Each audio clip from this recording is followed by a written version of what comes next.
कि नबी पाक की औलाद के कुर्बान हो जाने के बाद उसने शाम के मिंबर पर खड़े होकर कहा कि आज पूरी दुनिया में नाम किसका गूंज रहा है? यजीद का नाम गूंज रहा है। तो यह कहना क्या यजीद के कुफर के लिए काफी नहीं है?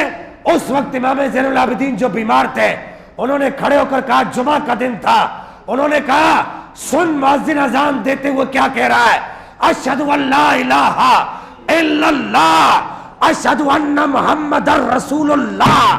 आज भी अगर किसी की नबुव्वत की गवाही दी जा रही है तो वो मेरे नाना जान मोहम्मदुर रसूलुल्लाह की नबुव्वत की गवाही दी जा रही है। तू कहता है तेरा नारा गूंज रहा है, तेरा नारा नहीं गूंज रहा यजीद, तेरी जीत नहीं है। शाखे तमन्ना अभी हरी है, जली नहीं। शाखे तमन्ना भी हरी है। बाहर फौजी इमाम हुसैन के सर को नेज़े के ऊपर लेकर खड़े हुए थे। इमाम ज़ैनुल आबिदीन ने ऐसे खिड़की से बाहर देखा, देख कर कहा, पहले यजीद की तरफ देखा, देख कर कहा, शाखे तमन्ना अभी हरी है, जली नहीं।